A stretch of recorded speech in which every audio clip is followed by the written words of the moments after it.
Hello friends, welcome back to the new tutorial of the React testing library. Today we are going to learn about the change event. So fireEvent.change we are going to learn in this video. Those who haven't subscribed my channel yet, please do subscribe my channel, and if you like the video, please do like, share and comment on my video. Let's get started.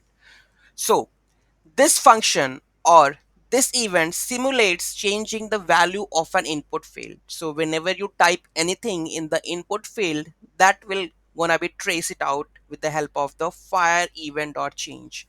This function mimics a user changing the value of an input.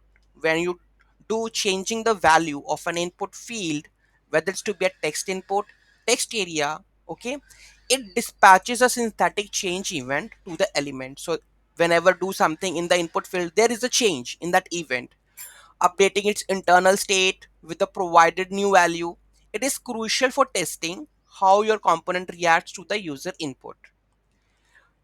Here we have the element part, right? So this is the DOM element representing the input field you want to modify, right? So let's take an example, then you are much more clear on that. So we have an input component. Let's see, we have made the input component. Yes, so here you can see that. Let me close everything, close all. Here we have the input component. So this is test component, this is simple component. So here you can see that we have an input field. Okay, so first we create the input field with the value with the on change event. Okay, so whenever we do type anything into the event input field, so here it will track it out. Okay, next we have a test file. Okay, so here we have the test cases. Let me word wrap this.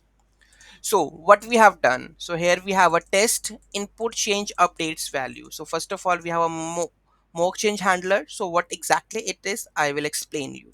Okay, so here we have the mock change handler. This is a just mock function create created using the just.fn.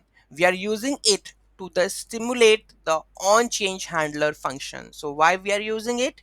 To simulate the on change handler function. This is typically passed to the input component, and it's always passed to the input component. Okay, and this allows you to track whether the handler is called and with what arguments. Okay, so it is basically to track whether the handler is called with what arguments, which argument you have passed into it. Next we have the render input component. Here you can see that we have a render input component, right?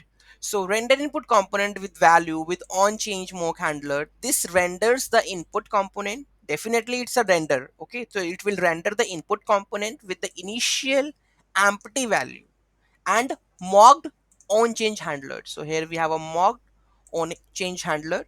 Then we have the next one, that we have screen get by role. So with the help of the screen get by role, we are going to get the value of the text box. Okay, so here this retrieves the input element from the rendered component by its area role. In this case it's a text box. So here we are retrieving the input element.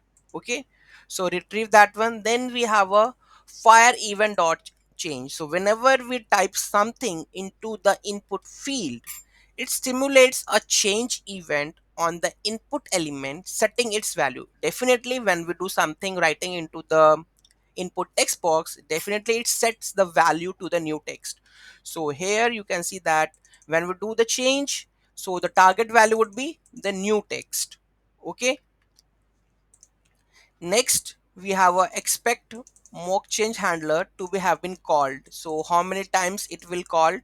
So so here you can see that we expect the mock change handler to called with, and here we are checking that the new text box is there or not.